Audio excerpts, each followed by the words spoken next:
Good afternoon, everyone. Welcome to the U Chicago Center in Delhi. So, yeah, it's a privilege to have Andy and all of you. I'm expecting some more communication specialists here and hoping to have an interesting 1 hour of dialogue. We call it Epic India Dialogue Series because that's what it is, aimed to. And for all of you who probably some of you already know what Epic is, but to give a very broad top line summary, we are a research institute. We've been here in India for about 10 years. And at the center of our work is to use economics research to address India's leading energy and environment problems. And of course, we also our efforts are constantly aimed towards ensuring that decarbonization goals are met. At the same time, economic growth is also attained. And we are based at University of Chicago's Institute of Climate and Sustainable Growth. But of all the things that we do at Epic, there's something which is equally critical is how do we deconstruct the empirical research to different stakeholder groups, be it media, citizens, policymakers. And that's why we thought that probably when we had a chance to invite Andy, we thought that let's hear from a practitioner that what it takes to kind of get the climate communication right. Yep. Yep. So now to get started, let me ask you the big question that what makes a climate story really compelling? Something that not just informs, but also influences policy. Yeah, no, it's funny. I was in New York last week, sitting with 20 other journalists, specifically energy and environment, climate journalists, and we were talking. We had a bunch of public policy folks who had worked in the Bush administration in 2004. We had folks who worked in the Biden administration too, and they were actually telling us, the journalists, that we needed to tell more stories with people in it, and we kind of got that. You kind of get that, right? And then right after that, we did an hour and a half with them. And then after that session, I broke the journalists up into three groups. And I said, okay, let's come up with pitches, right? Like, let's come up with stories. And it could be a story that you had done before. It could be, you could be referencing, some groups that had done some cool research or whatever. It was actually a delightfully difficult struggle to come up with those stories, right? And so sort of taking the science, certainly taking the economics of it, and then putting a human face on it. If this stuff doesn't matter to people, if it doesn't matter to you, first of all, even as a normal, I say normal person, you're a journalist, so jury's out on whether or not you're normal. But but if you can't figure out a way that it matters to you first, there's no way it's going to be you're not going to be able to articulate that to somebody for how it's going, and it's real simple stuff, right? It's how is it going to affect my electricity bill? How is it going to affect my commute, right? I always joke with people all the time, right? I worked in public radio forever. It was NPR and the BBC, and I would, I would call Couchik up and ask, we'd be talking about transmission lines, or we'd be talking about electric vehicles or something like that. But then you start talking and you get answers like, I'll ask a question, how did you get your kid to school this morning, right?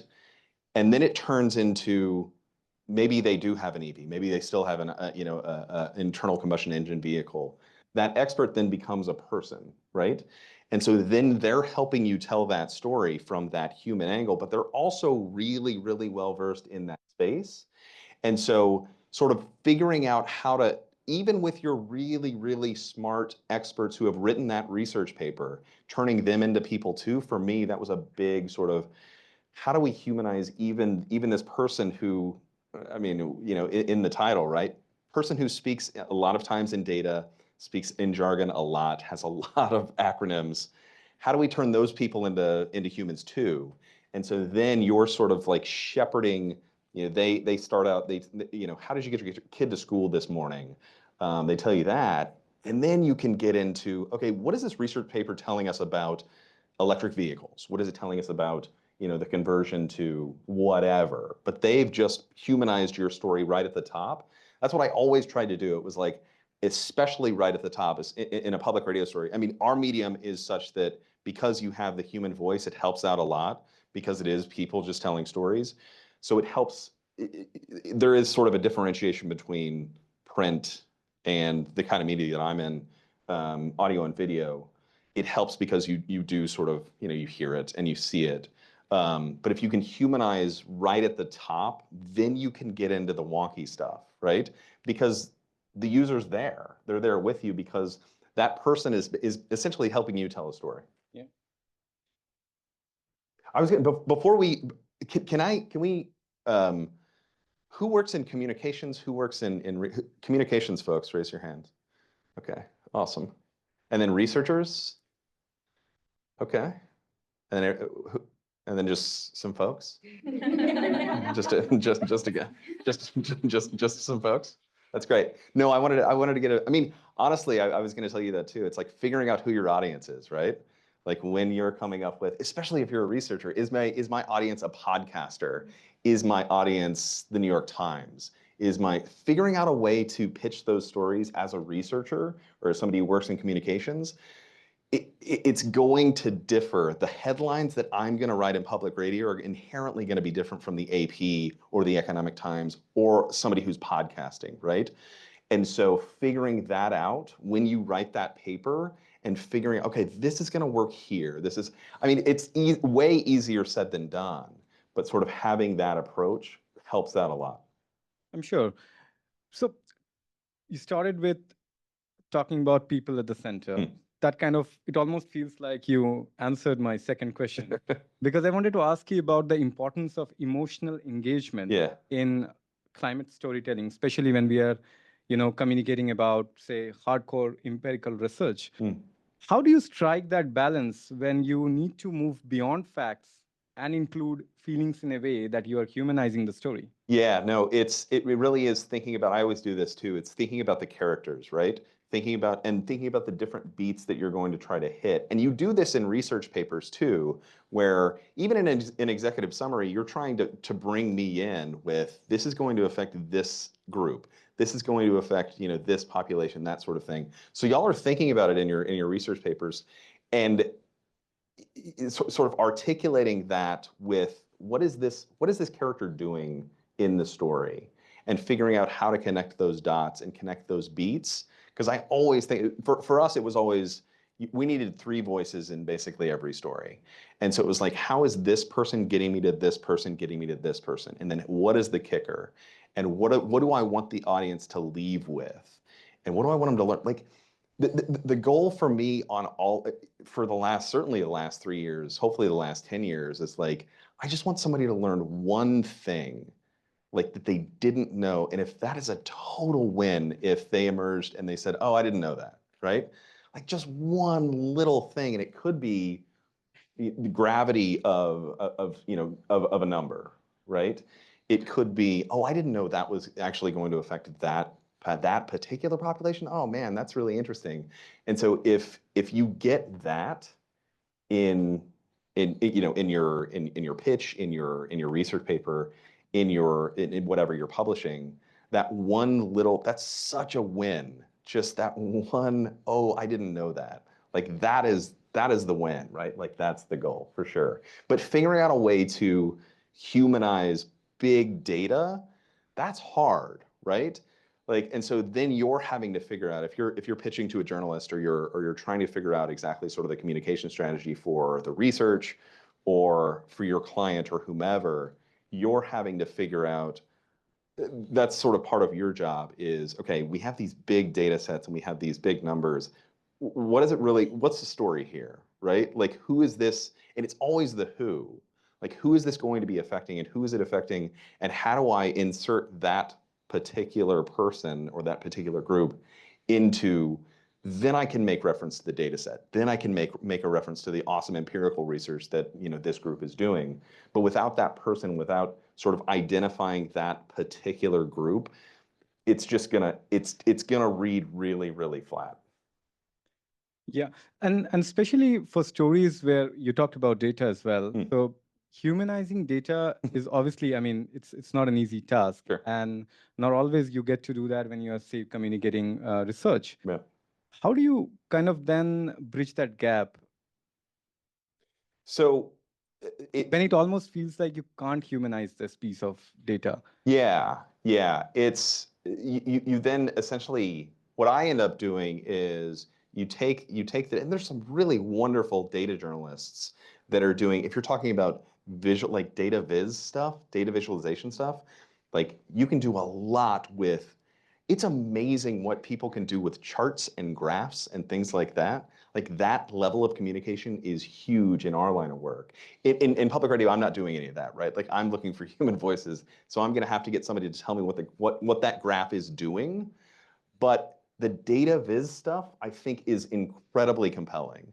And I think if you, and that's kind of partnering with, honestly, it's partnering with the people who put that data together. They know what that data is doing, and they probably fairly easily, I think, I don't know, but can turn that into a graph, can turn that into some sort of graphic that you can then share, right? And so it really, it's the, picture, speaking 1,000 words, right? Like that graph is going to say so many different things that this big data set from wherever you're getting it. The thing is, you're also going to have to do, the subtext and the context for what this graph is doing, right? And so your job is to then say, okay, this is where the data came from. This is why we trust it. This is where, this is why we're using it in this way. Here's this really awesome picture that articulates that. And so a lot of the job is going to end up being you contextualizing if you can produce an awesome picture or a cool graph, what exactly that's trying to do, and sort of putting people in that headspace of this is the context for which I'm looking at this. Okay. And Andy, since you talk about contextualization, you mentioned about this question that you once had about oil imports during the Ukraine crisis. Yeah. One simple question turned into a big story. Yeah. So why don't you tell us a little bit more about how individual curiosity Yeah. can become an issue of collective relevance? It was really interesting. It was actually, I think people were like mad at me. I was doing a bunch of reporting. This is when I was at this program called Marketplace in the US on NPR. I was doing a whole lot of reporting about sort of how the oil markets were reacting to Russia's invasion of Ukraine, right? And then I think it was somebody had commented maybe on a story that I had done, a very sort of innocuous story about um, gas imports are going to be cut off. There's going to be sanctions, that kind of thing, right? And it was a very sort of short, innocuous story. And somebody had written or had emailed into us, because I had said, right at the end of the story, I had said something about how the United States actually still imports a lot of oil from Russia. And there was like outrage from the listener base of like, why do we still import oil from Russia? So then I ended up doing, it was a really kind of a nerdy little story that ended up being my most successful story my entire time, my 7 years at Marketplace. This was the most successful story. And it was basically about refineries in the United States and how refineries hadn't been retrofit to refine the light sweet crude. So the crude oil that we get in the Permian Basin in Texas, basically, we don't refine a whole lot of that because back in the day, we had set up these refineries in the Gulf Coast in Texas to refine this dark kind of a lot of Venezuelan oil and a lot of Russian oil. And so it didn't make sense economically to retrofit it to process this light sweet crude. So we were actually exporting, after the Obama administration, we started exporting tons of oil elsewhere because they could process the light sweet crude. So it was one of these like cognitive dissonances that was happening where it was like, this oil is being taken out of the ground miles from these refineries in Texas, right? Like you could very easily pipeline all of that stuff, right? But we didn't because the refineries just weren't set up for that. So I ended up doing this story about like why the headline was this is why we still import Russian oil. And it was great. I mean, it was a great headline, right? And it was also like, if you did something right now, if you did something on Iranian oil, you would get a lot of clicks, right? You would get a lot of hits because it's in the news.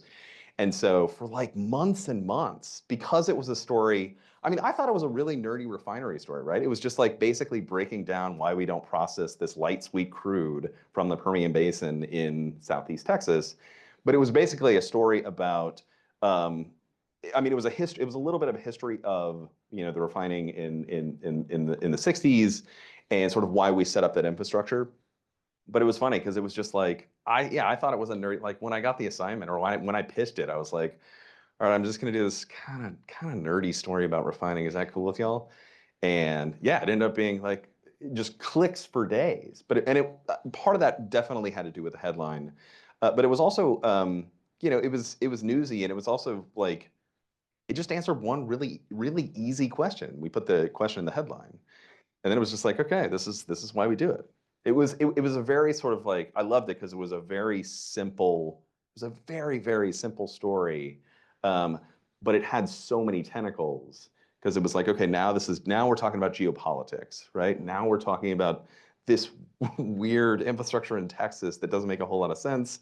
What's going on here? Yeah, no, it was fun. It was a weird, cool sort of happenstance for sure. And Andy, you have worked in newsroom where science briefs land every day. Yeah. So for us who are science communicators, tell us what exactly kind of fascinates the journalist. Is it the framing? Is it the visual? Is it the structure? Or is it the headline? We talked about Yeah, yeah. headline, and you also now talked about headline, that how headline kind of sometimes gets the story started. Yeah, it's funny. I tell people all the time, especially people who do work in the research space, when you're thinking about what to title your paper, your research paper, it's hard to do if you're not in this headspace and you're not sort of trained like this, but think about what the headline would be in in a popular newspaper, right? If you can title your paper that, you can get away with it, you're going to get so much more traction because essentially what I would do, and I would tell young journalists who were in the newsroom with me, this sort of lesson that I learned, especially now with the internet. Basically, I would get assigned a story, and it could be any sort of like innocuous story about, sort of whatever. But the whole thing, so when I worked in public radio and still do this, right? Like we're not really breaking news. I was taking stories essentially from the New York Times and Wall Street Journal, places like that, Financial Times, and then I was contextualizing them for listeners, right? So the news had already been broken by these other platforms, which is fine. I was just adding a little bit of context. And so what I would essentially do was the through line in our news meeting, we would figure out like, okay, what's the angle? Because the news, we don't own that news, right? Like that's the Wall Street Journal's news. I don't own it. But how do I add to the conversation? How do I contextualize this? How do I sort of make this relevant for everyday people who are driving their kids to school? And so what I would do, and I would do this far too often, was whenever we figured out what the through line was, right? Like air quality in Delhi is bad today, right? Like that's the through line. Okay, how are we going to tell that story? I would literally just type that sentence into Google Scholar. So often those papers had been written. Like whatever through line I had come up with in the news meeting, that paper had already been written by somebody. So then that person in my ideal world becomes my first source. I send an email out immediately to that lead author and the other authors too, because they wrote that paper. So they're going to do all the explanatory work that I need them to do, right? They're playing sort of that character who knows exactly what I'm trying to explain and exactly what I'm talking about.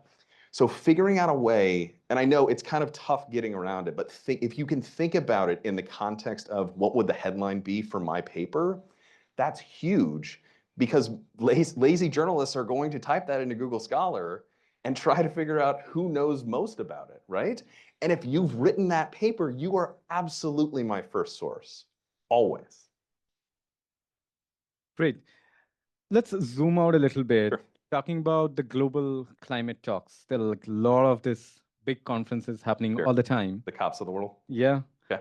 So from a both from a climate communicator standpoint and both as a practicing journalist, can you tell us what's working and what are the areas that we are missing when we are talking about really policy focused, Yeah. actionable climate communication? Yeah. Not just the press briefs. Sure. Yeah, no, I think about this a lot. I was thinking about this a lot in New York last week because we had we had a bunch of people who were sort of former public officials. We had a lot of researchers sort of in the room giving briefs about what they were thinking. And there was one expert who kept talking about, he kept talking about the Paris Accord, and he kept talking about COP29 and, and looking forward to COP30, and how awesome it was that these countries had come together, um, the global South, but also the developed countries coming together and putting together these commitments, right? And then he was also talking about that in the context of companies also putting together their commitments to net zero or to whatever, and on whatever timeline. So we had this one dude who was like, y'all need to be talking about how positive it is that these countries and these companies are actually making these pledges. And then we had a dude on the other side of the table, and they were politically probably, they differed a little bit. But he was like, and this was awesome for us, the journalist, because he was like, these companies in these countries need to put their money where their mouth is. Like they're making all of these commitments, but they're not meeting any of them. The Chinese are actually meeting them, which is that's a whole nother really interesting discussion. But it's also like the COP, for me, the COP process, because it's voluntary and because you the country are in charge of setting your own standards and the commitments, like I don't know, maybe I'm too negative about this, but I'm a little I want there to be, there's not like this, there's not a global court that's going to hold anybody to their, there's no way that would work. And I think we kind of get that. But at the same time, I'm not gonna, Paul at the table wanted me to write a story about how cool it was that this country decided to, put forward some commitments. I'm not going to write that story because I don't really care. I want to write a story about process, and I want to write a story about this is what they've done over the last 2 years. What you can do, and I think this is really valuable, is you can do those sort of time markers, right? Where it's like, okay, they said this 2 years ago. Let's take a look at what they've actually done, right? And so you, as the journalist, as the reporter, or even as as somebody in the comms team who's trying to get this out there, you say, look, we did this research and we can show what they did over these last 2 years. This is why it matters. This is the context for what's being said at these conferences. Awesome, and sure, but if nobody's doing anything and they're not actually living up to, so I basically did a story. Apple had put together its, I think it was like, we're going to be net zero by 2050, right? This is years ago. And I put together, I'm not kidding you, I put together a 57-second piece for the morning show that I was working on. And it was basically, I had two voices, and one of the voices was kind of what I'm saying, right? Like Apple can say whatever it wants, but if it doesn't actually do anything, all this is PR, right?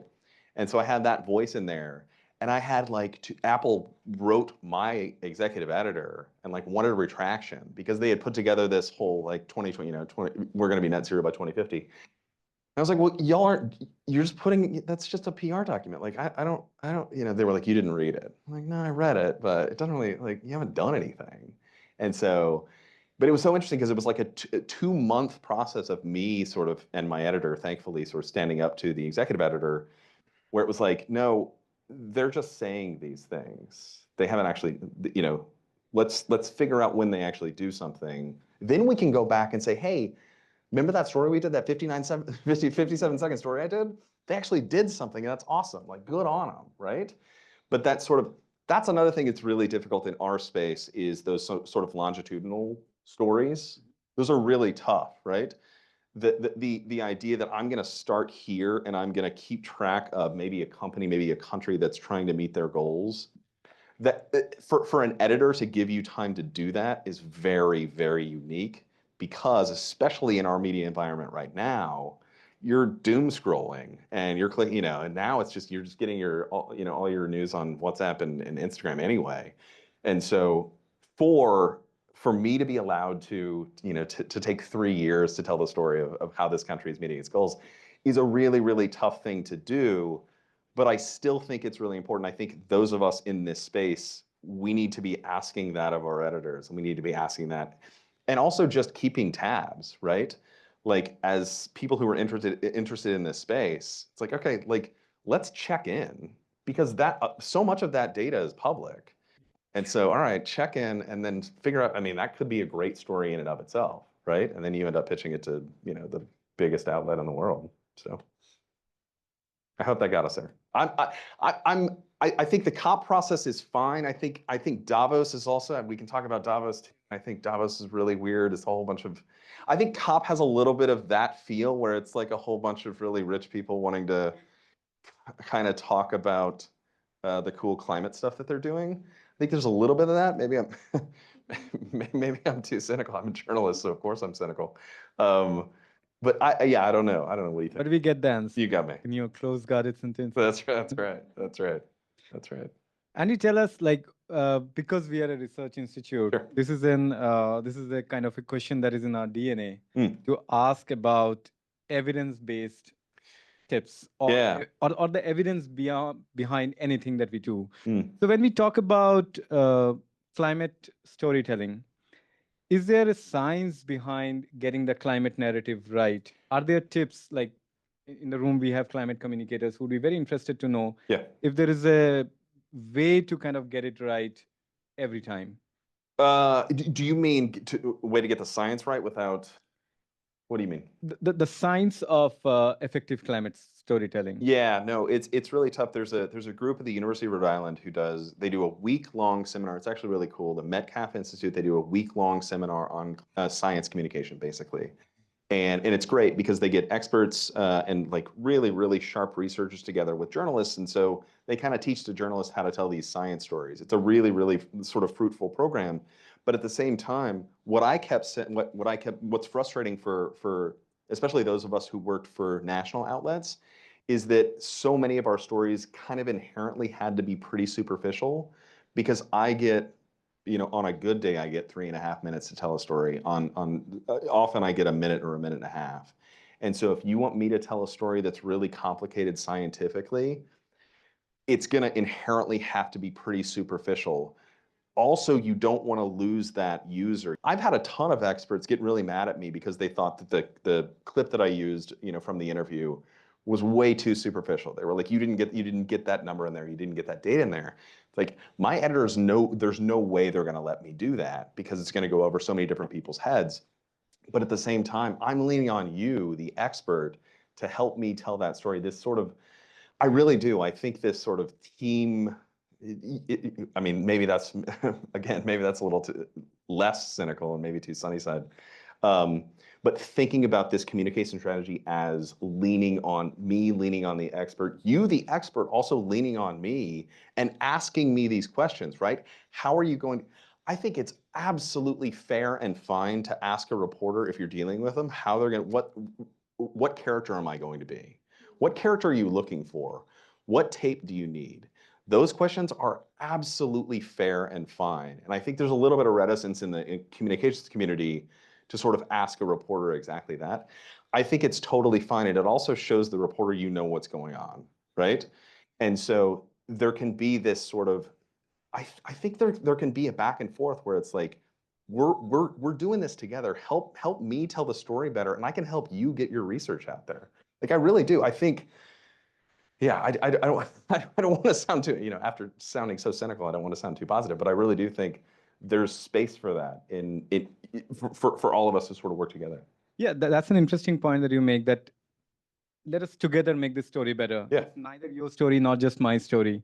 So is there a need, do you think, that the research community or the researchers or the scientists, is there a need for them to be also trained to be more media ready? So that they are also asking, you talked about asking journalists the Yeah. question. Journalists don't get asked often. So when the scientist starts asking that question, the scientist also needs to get media ready before that. Is there a need of that as well? Oh, I mean, yeah, no, a buddy of mine and I basically developed a curriculum for exactly this, right? For folks specifically in industry, but also researchers to figure out, like, get that inside baseball from me, inside cricket from me, the journalist, me, the reporter, right? Figure out what questions to ask, and also figure out like what is going to, like, there's so many things that aren't going to, get me upset if you ask a question. If you don't trust me, tell me, right? Like if you don't know, or if you want to say that over again. So many of my actually basically all of my interviews they were all recorded, and they were all, unless anybody, they were all on the record, right? But it was, and I said this at the beginning of every single, and I still do this at the beginning of every single interview. If you want to rephrase anything, or you said something that you don't want me to use, tell me that and we can take it over again, right? Because I don't want you, we're telling this story together. I don't want you to sound like an idiot or you to get something wrong, right? You're my expert. You're the person who's helping me along the way tell this story. If you say something wrong, that's on me. And so that's my byline in the story, right? And so, no, I think there is so much room for sort of breaking down. This is what I talk about all the time too, sort of the idea of breaking down the wall between the media and the research community, because I think there's some reticence to talk to the media, right? Because you don't want to be misquoted, you don't want them to get things wrong. You don't necessarily, if you develop a relationship with that reporter, then maybe you trust them. Often that's really hard to do. Reporters are on really fast deadlines, and so that just takes time. But no, I think there's so much room for um, really sort of, I think it's those of us in the media and those of us who have been doing this for a minute, um, to really explain. It's a lot of, this is what I'm getting at, right? Like, this is what this question is doing. I'm asking a question, and I love when people ask, like, what are you really getting at, right? Because I ask so many different questions, and I might ask the same question 6 different times in an interview. It's the same question, right? But I'm asking it a whole bunch of different ways because I know how you're going to answer depending on who you're affiliated with, right? Like who your political party is, whatever. I'm asking the same question. I'm just sort of rephrasing it. And so the ability to, I think, sort of lean on one another. Again, I keep talking about sort of this idea of teamwork, but it's like the less you fear me, if you're the person that I'm interviewing, the better that story is going to be. And so any sort of space for us to, I think we honestly owe it to, and this is why I think about industry, right? Like I think about holding seminars, and it's not corporate communication stuff, right? It's not how to deflect and how to not answer a question that a journalist is asking. This is what the journalist is really getting at, and here's how you answer that question accurately and honestly, without alienating your company, without having to worry about legal getting on your case. This is how you do that. I think there's so much space for that for sure. And you talked about there's a need for more, like a there's a need to talk more, both ways. Yeah. So at U Chicago's Climate Institute, we have a lot of data-led tools which primarily are positioned to do this kind of talking to citizens and policymakers. Yeah. So we have a tool called Air Quality Life Index, Yep. which kind of talks about impact of air quality on life expectancy. Mhm. And we have a tool that kind of translates impact of climate change on mortality. As a communicator, how do you see the role of such data-led tools in strengthening the climate narrative? Yeah, I think the way to sort of, I was asking you about how easy is it to embed those, right? Like if I can use that data and I can use that on a website or I can use that in my story, absolutely. Yeah, they're out there for social good, It, and anyone can use it. Yeah. and I think the framing of, and even the pitching of the story to, when y'all are pitching the stories to, you're now getting a lot of traction with it, which is great.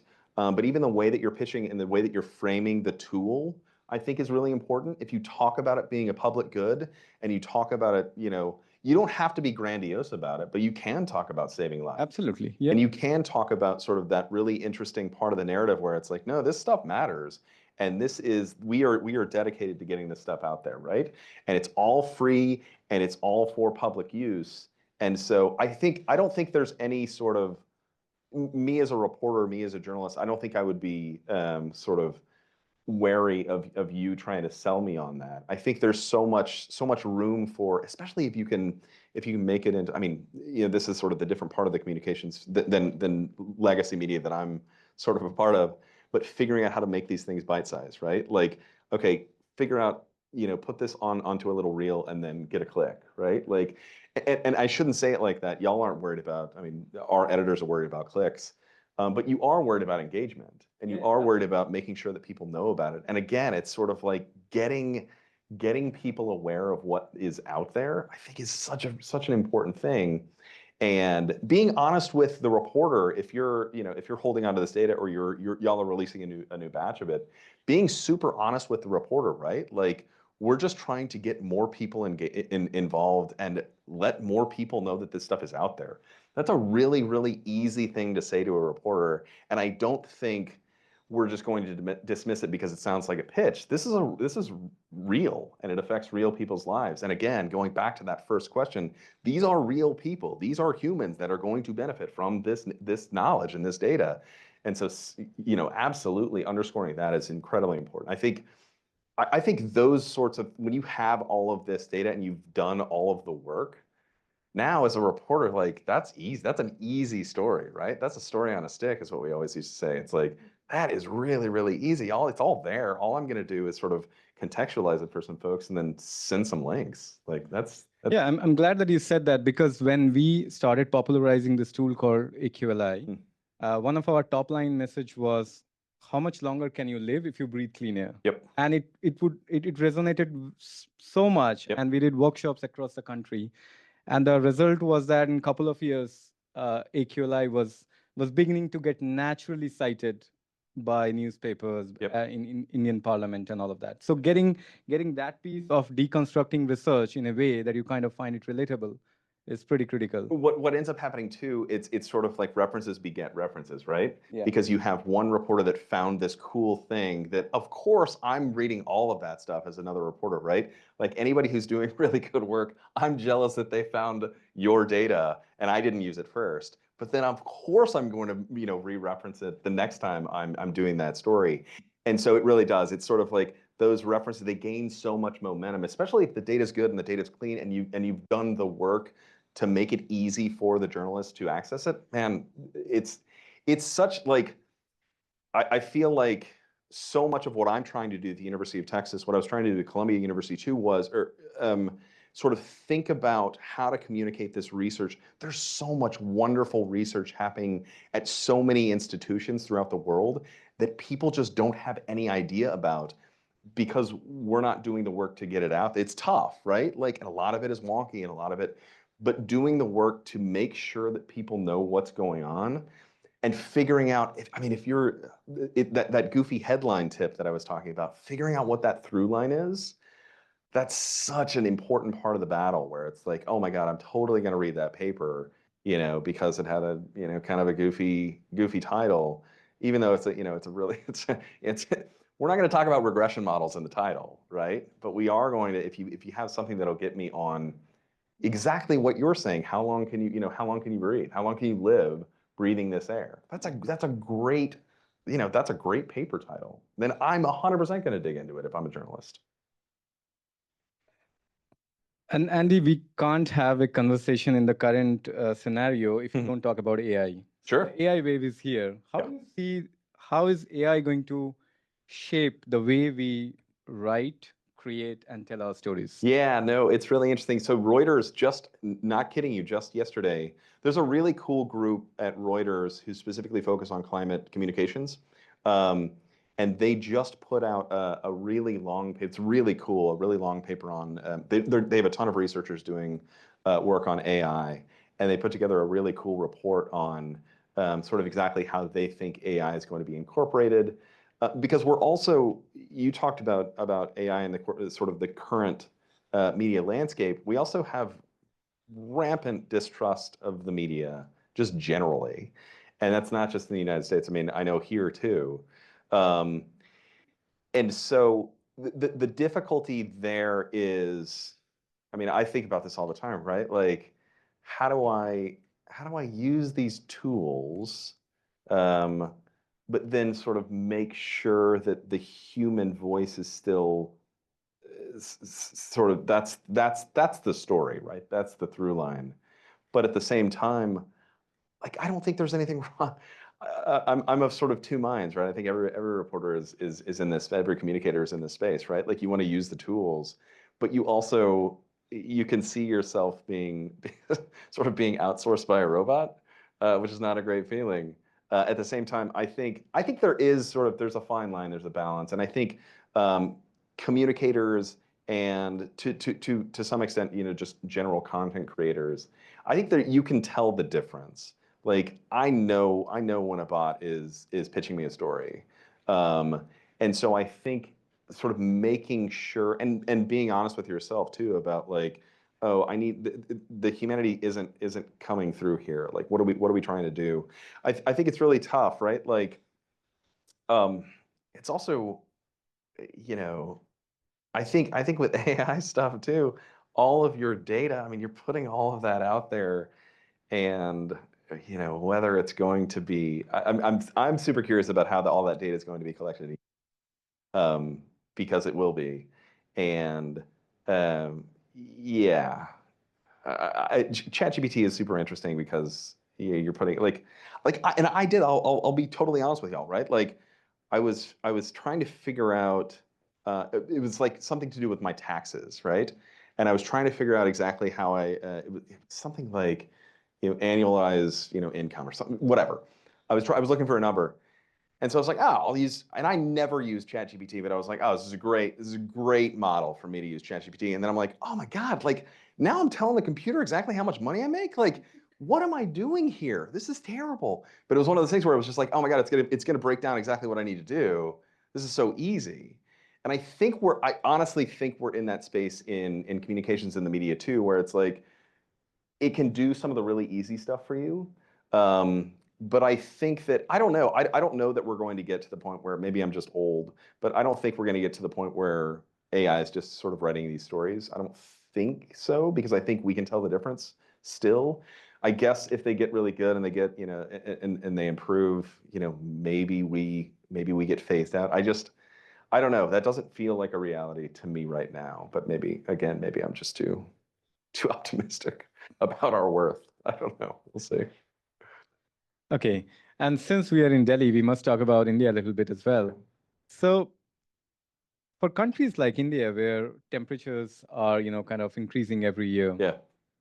do you see there are critical ways of how countries like India should organize its heat communication in a way that kind of saves lives? Yeah. Yeah. No, I was actually thinking about this. This is a really, really interesting, really good question. I was thinking about this a bunch too, because I was curious from my perspective, from your perspective too, is the question about sort of how public policy, how those in the public space communicate to, or how we in the communication space communicate about this, or is it both? You tell me. It's both. In a way, Okay. it's both, but primarily it's also from a policy Right. standpoint, that how does government, when it is sending out These alert. Yeah. yeah, By. alerts, Yeah. how does it make it citizen specific and easy to understand? Yeah, and easy to understand, and also sort of, I think framing it in, these are the resources available. I think that's a really smart way of doing it if you're in public policy. Instead of these are the bad things that are happening, it's more sort of the framing of, these are the resources that are available for you to make sure that you're going to be okay, right? And so sort of the framing, instead of it being, don't go outside because it's too hot, and instead you sort of frame it where it's, if you have to go outside, these are the resources and so it's that sort of positive framing. I think from a public policy standpoint, it's not lying, and it's not being disingenuous about, sort of the effects of the heat. I think what you're doing is reframing it such that, like, this is what we're trying to do to help. And so I think that's okay. I'm curious too, from our perspective as the communications folks and the reporters, sort of how we need to be talking. I was thinking about this question a lot, how we need to be talking about it. And I think it probably is more in the positive. Um, I think we have to be a little more judicious about talking about, we certainly have to talk about the dangers of, the heat, but I also think we need to do a better job of framing resources, because like in Texas, in Austin, where I am, in Houston and Dallas, there are places, if you don't have a home, there are places you can go just to get air conditioning, basically, and especially at the hottest points of the day. And they have, on the public radio station I worked at, they'll tell you, right? Like, and so framing it, I think, in a resource forward, way, I think, is probably the way to do it. I think there's a lot of doom and gloom in the climate space just generally. And so then when you're talking about, um, this is the bad thing that's happening because it's so hot here, and these are the bad sort of effects. I think we can do a better job of framing it in more of sort of these are the things that are going to help. I think It's a bit like what solution journalism is about. You're Yeah. not just talking about the problem, you're also focusing on best practices, what can be done, what is happening, and all of that. Yeah, exactly. And sort of that's a great comp too, the idea of, because I keep coming back to this. I don't think it's disingenuous to talk about it like that. It's just a different framing. I think you have to be honest, sort of about what you're dealing with, but I don't think it's disingenuous to talk about the resources. Okay, so on that note, I think we'll probably Oh yeah. Questions. This is great. This is a dialogue. We'll open the floor for questions. Absolutely. Go ahead. All right. Yeah. That's fine. I can speak loud. Awesome. What's your name? So I am Almas. I work with the International Council on Clean Transportation, Okay. and I work in their communications team. Okay. So my question is, so now I understand the perspective on how do we communicate better about climate with the journalist. Uh-huh. But my query and my always has been a difficulty is that the thing about think tanks is that people like you and I are not our target audience. Sure. They are the policymakers. So that's why there's always a question mark on my head that, okay, I'm getting the outreach on media, I'm getting the outreach on social media, but how do I communicate better stories, or how do I make people who are the IPS officers, who are the ministers, who's there, and the bureaucrats in the ministries, to make them understand that this is what the story is? Yeah, so I think about this a lot, right? In that little intro, I have this little podcast that I produce for the Energy Institute, and I basically right now I go to different cities throughout the state of Texas, and I talk about the energy transition and how it's manifesting in those different cities, because it's amazingly different. I mean, it's a big state, but it's like you go to Houston, it's so different from West Texas. It's awesome. But what I kept saying, and I think this is what you're pointing to, is I want every legislator from the different cities that I'm going to want to be on the podcast, right? Because I want them to want to tell me exactly what's happening. And so does that make sense? Not really? Okay, so if I'm telling a story about Houston, right? And I'm talking to a whole bunch of people in industry, I'm talking to a whole bunch of experts. What I want is that legislator who represents Houston, the congressman or the senator or whatever, I want them to feel compelled to tell me exactly their perspective.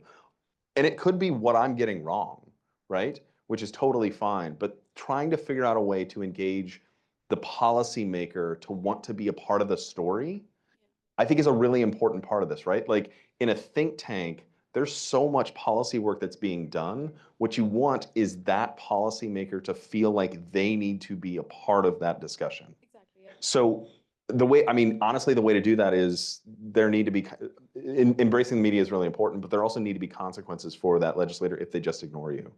And so the way you do that is you frame it for members of the media.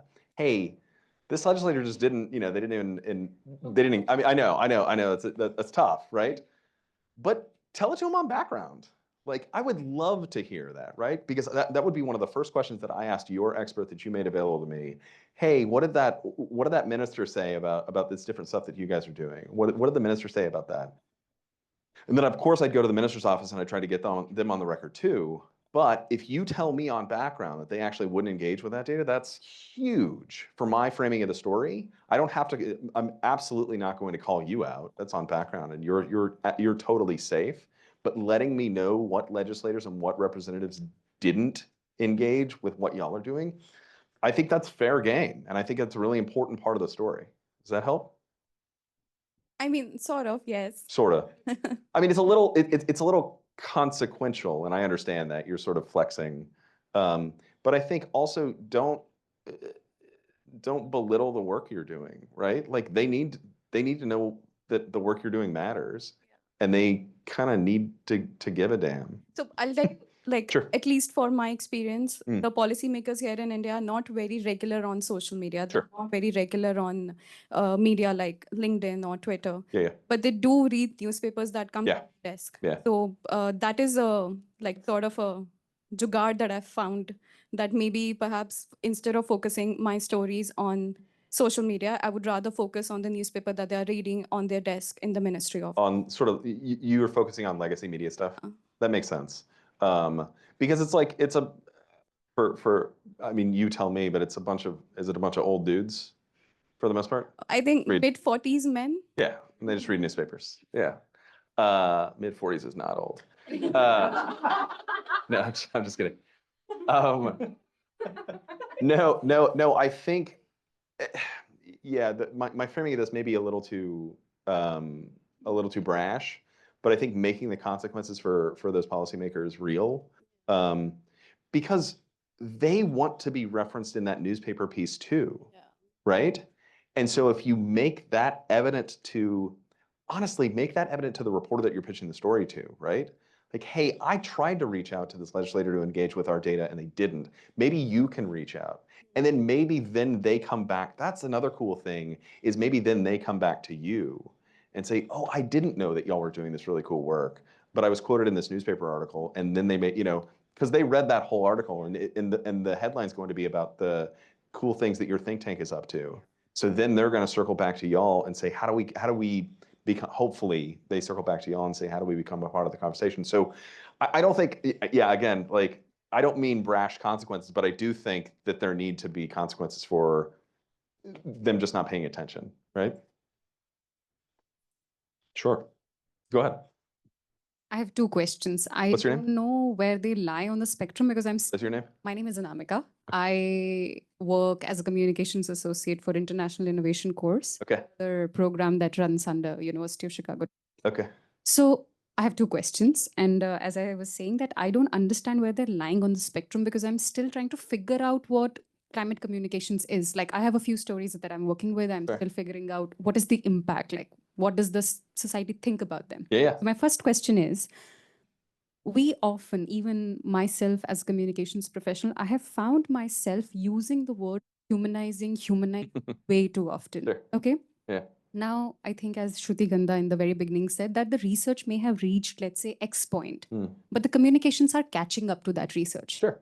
We are trying to figure out an entry point to deal with that much research. And we also have to deal with whatever is happening in the present time. Yeah. Okay, there's something that just came. How do we link it back to what happened 10 years back? Right.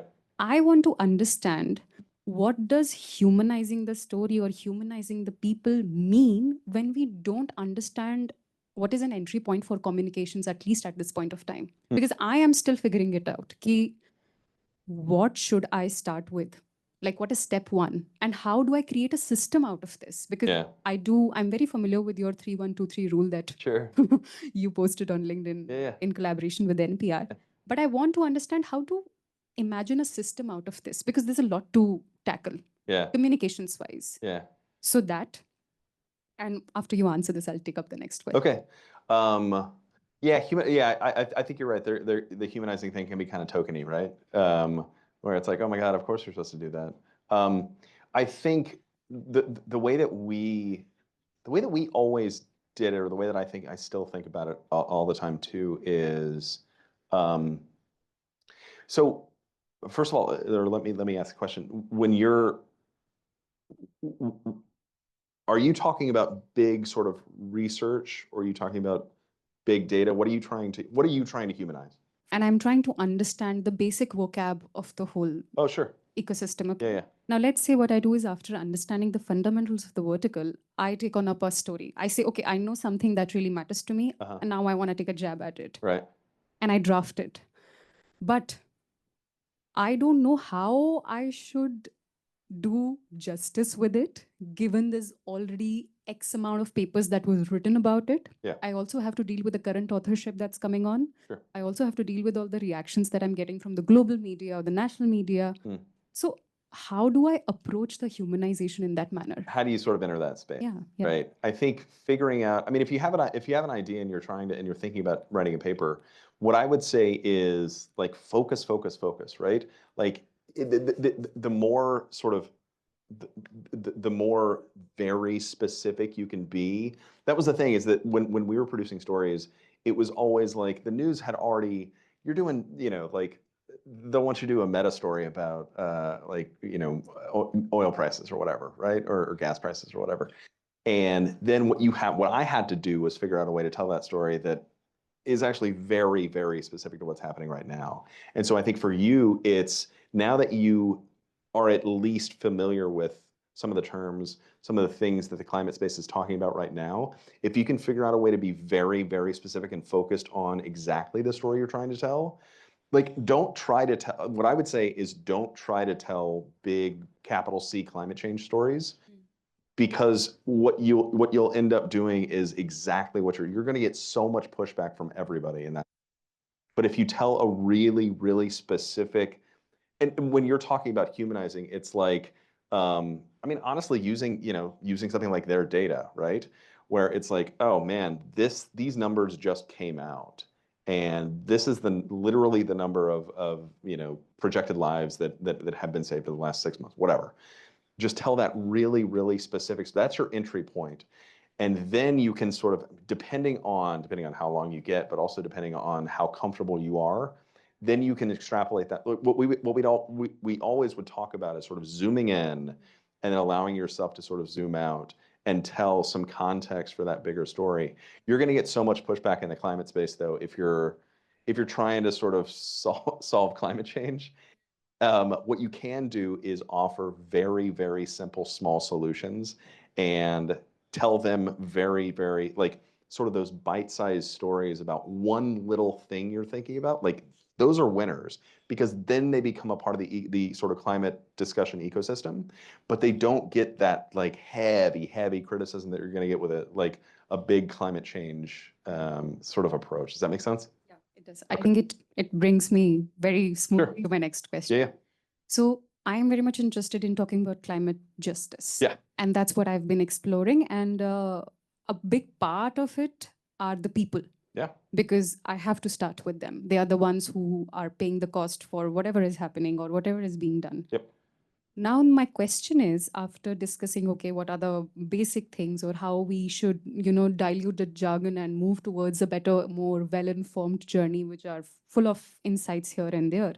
I want to understand how to place my framework of ethics in that particular space.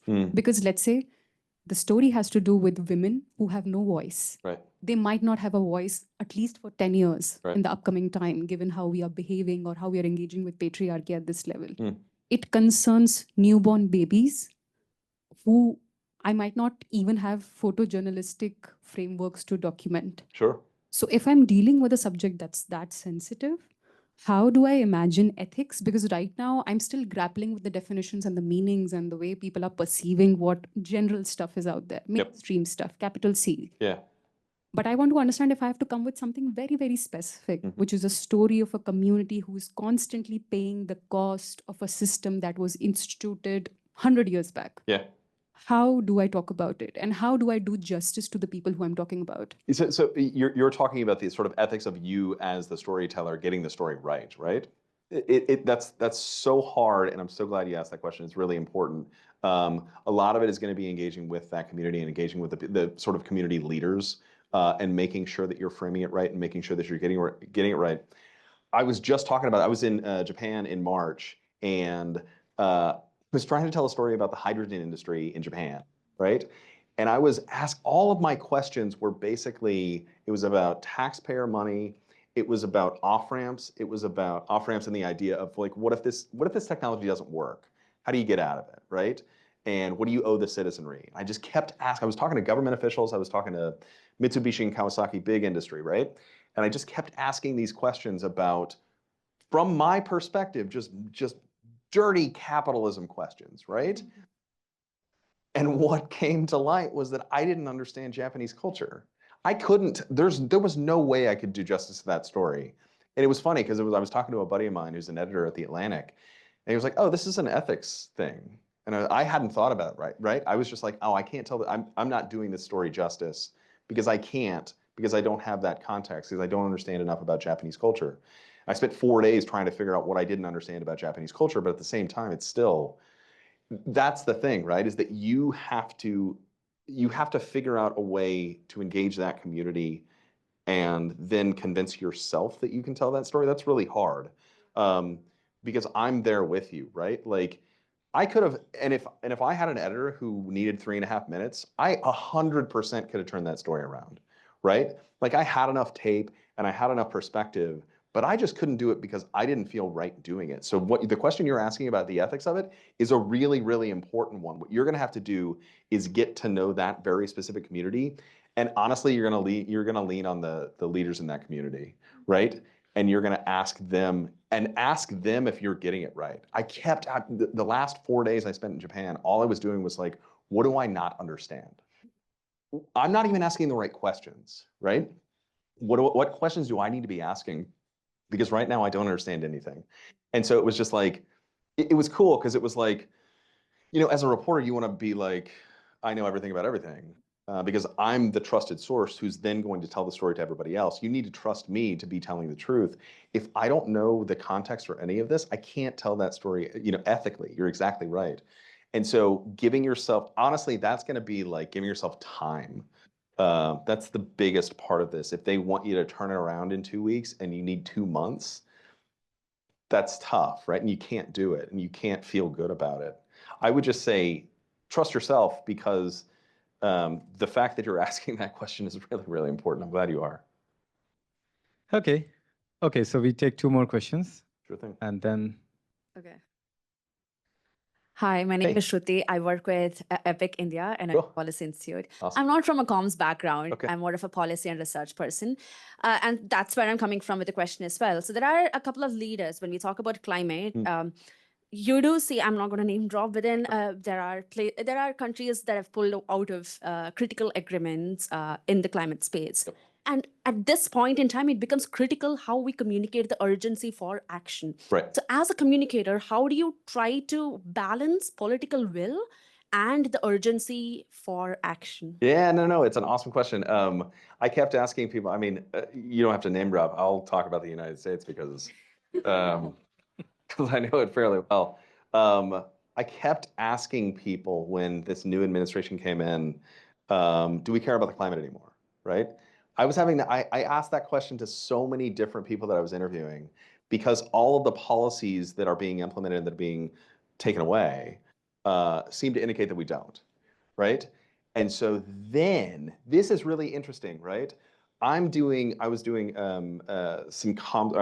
trying to report out in the Permian Basin in the big oil fields, right? And I wrote to a national laboratory and I was like, hey, y'all do work out here. Can you give me a representative to sort of talk about the different things that are happening out here? And I said, I'm doing a podcast about the energy transition. And this woman wrote back, she was the head of the lab, and she was like, we won't talk to you if you use the term energy transition. We'll talk to you if you agree to the term energy expansion. And I was like, oh, y'all are framing this totally differently now. We don't care about the climate anymore. And so, no, I don't mean to belittle your question at all. It's a really important one. I think for us, and this was another thing, not to go back to Japan, but they had implemented these policies and they were like, these are 30-year policies, right? $3.2 trillion to the hydrogen industry. And I was like, this seems like a lot of money. Where's your off-ramp? And they were like, no, the bureaucracy of Japan is such that like it's going to happen. And I said, look, we just had an administration, we had the Inflation Reduction Act get passed, billions of dollars in incentives. And now we have a new administration coming in and saying, no, none of that is actually going to be implemented. What do we you're exactly right. What do we as storytellers do? I don't know. It's a great question. I don't know.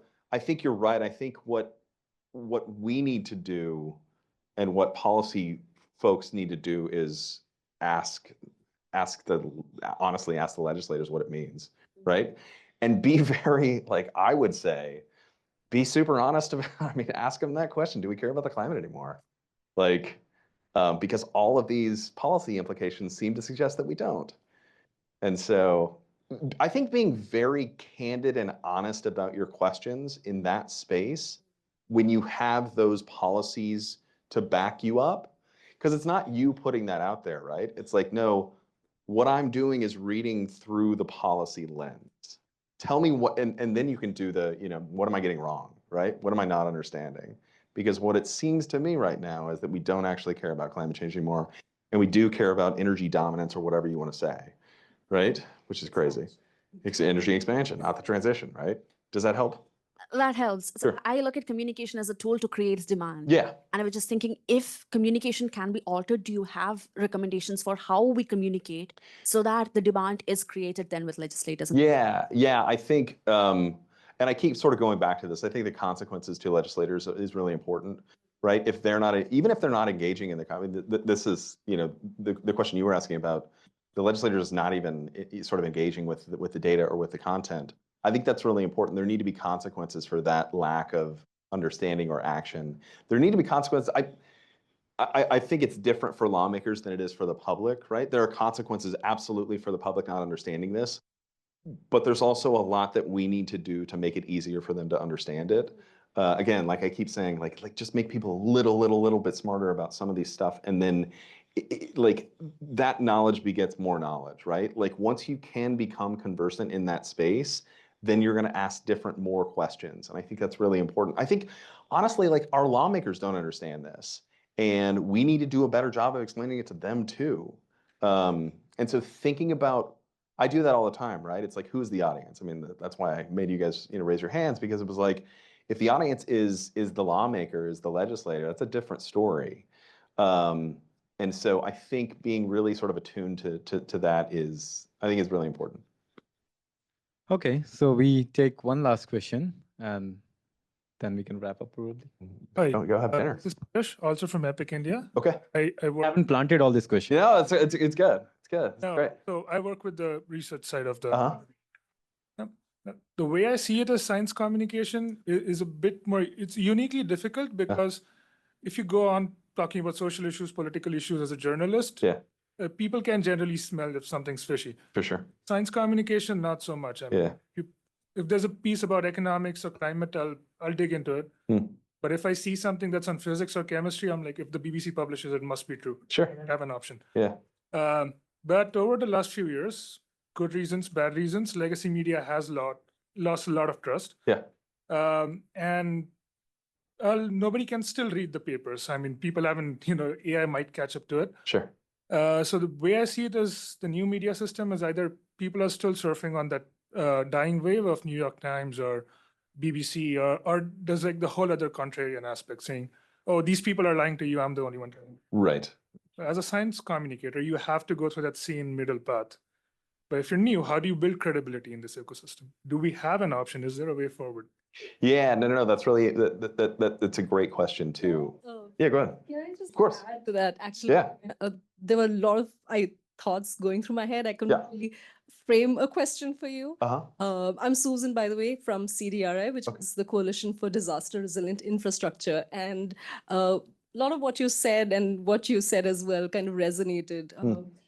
And what you mentioned about the TRF coming out with their recent study as well. Sure. There's a lot of issues, that the media industry is sort of mired with, as well as the communications teams in think tanks, in public policy institutes, organizations, nonprofits, with decreasing budgets. We don't really get that kind of access to the community to often humanize the story, really get into the Right. skin of the stories of the real people that get affected by the issues that we're working on. Yep. But at the same time, going back to the question that the comment that you had about Davos and Sure. COP, as Sure. all of that. There is, of course, like a huge shift happening in terms of the audiences of legacy media versus like the new media, the influencers and all of them. But at the same time, the kind of people that we want to reach out to, they still kind of read and refer to the legacy media. Yep. And no matter what, which part of the world you're in, European and American, media houses still hold that sway, right? Sure. So I just want to hear from you, like, what is your take on like how much is there, how much space is there, and also coming back to referring back to what you said about energy expansion.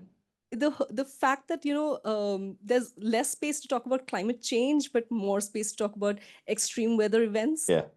So how do comms professionals kind Sure. of use those opportunities, frame it in again like a resource positive,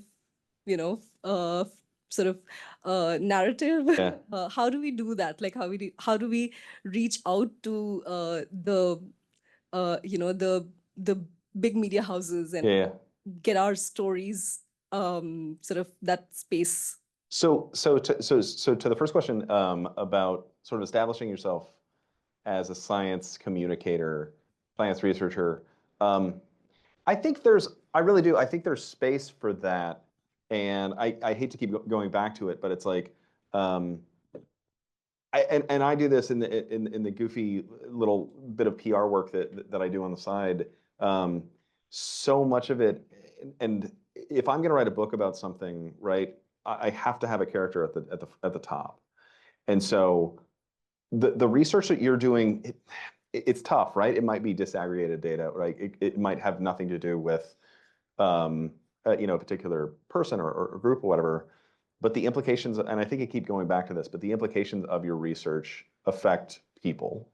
And so, honestly, even in the research paper, making reference to those groups and to those people, I think is really important for those of us who would then sort of cover that or publicize that paper. I think there's space to tell science stories through the lens of how it affects, because it affects humanity just more generally. And it could be about wetlands, it could be about whatever, it could be about sea level rise, it doesn't matter. It's going to affect community in some way. And so I think figuring out what the lens is through which you and honestly just put that context in the executive summary, right? And you just sort of even if the whole paper isn't necessarily about that specific thing. It may be, like I said, it may be some data that you're sort of running regression models through. That's fine. But I think giving some folks the context of these are the people and these are the groups that are going to be affected, I think that's huge. And I know it sounds simple to sort of humanize, sounds sort of goofy and simple, but I think it's really important. To your question, it's kind of a bigger question about the media landscape and how those of us in the communication space deal with it. I'm kind of an old school holdout. Like I get up every morning and I read the New York Times and I read the Wall Street Journal and I read the Financial Times. Like I read what the headlines are and I read especially those in the climate and energy space. It's interesting though. I think it's okay to be honest and admit to a changing of the framing of the argument. I think that's okay. Like, I know that right now the stories that I'm going to be reporting out are going to be way more, the headline is going to be about energy. It's not going to be about climate change. And that so much of that has to do with just the way that we're talking about it in the United States. What I'm going to do as a reporter is dip those climate change elements into the story. They're probably going to be in the like the lower 2/3 of it, but I'm absolutely going to do it because I know it's really important. So what I'm going to have to do to get that story bought, especially if it's in legacy media, I'm going to have to frame it in the context that everybody's talking about it. And so I don't think that's, I think you could make the argument that that's sort of giving in to the rhetoric, but I think that's okay as long as you're doing the work and you're trying to communicate and you still hold true to the things that you think are important in the climate change space, and you can frame it. And very honestly, the way that I think about stories, right, is like usually it's 3 beats, right? So if at the top the beat is this is what's happening in the oil and gas industry, or this is what's happening in the energy space, that's fine, right? That gets me engaged with an editor who wants to run that story because it has something to do with Iran or oil and gas or whatever, doesn't matter. But then that second beat may be, yeah, but this is in the context of the Inflation Reduction Act that just got repealed, whatever. So then I'm talking about climate stuff, kinda. I'm talking about renewable energy projects, but I'm also talking about climate in the broader sense. And then the kicker, that third beat is absolutely going to be, there are huge implications for climate change in these developments, right? So what I've done is basically I've sold the story as an energy story. I've concluded this story as a climate change story. And so I think it's okay, and I think it sort of behooves us in the communication space to figure out sort of how to contextualize stuff. It's tough. And you do feel kind of like, I will absolutely admit at first it feels kind of grody. It feels kind of like you're playing that game, you're playing that sort of rhetoric game. But if you're trying to get the stories out there, that it sucks, but you kind of just have to do it. Like, you just have to play the game. And I think it's okay as long as you're being true to what you think the story is. I really do. Honestly, that sort of bigger meta, I mean, very honestly, the question that you are asking, there's space for that as a story, right? Why are we talking about this in this context? Why do I have to sell a story as an energy story instead of a climate story? Like, that's a story. And so I think there is space to engage legacy media in that context too. It's just sort of, it also just absolutely it's who the editors are, what they're looking for that day, that week. But like, I pitch stuff to the BBC all the time, right? And I kind of know what they're after. And so I end up having to make it a business story, and it ends up sort of inherently being an energy story. But then, like I said, there's climate change elements to all of it, and they're pretty receptive. So I think, no, I think there's definitely space for it. So Andy, to conclude, can we say framing matters? Framing, like I was saying, like think about the headline, right? That's a really like shorthand way of thinking about the way that you're pitching these stories and the way you're thinking about these things and the way you're thinking about communicating them. It's like, how do I distill this into one kind of punchy headline? Yeah. I think it's really helpful. Framing is absolutely key. You're exactly right. Thank you, Andy. I think it's been an hour and a half of immense. Oh my God, sorry. And it was a fun talk. Thank you to all of you for joining.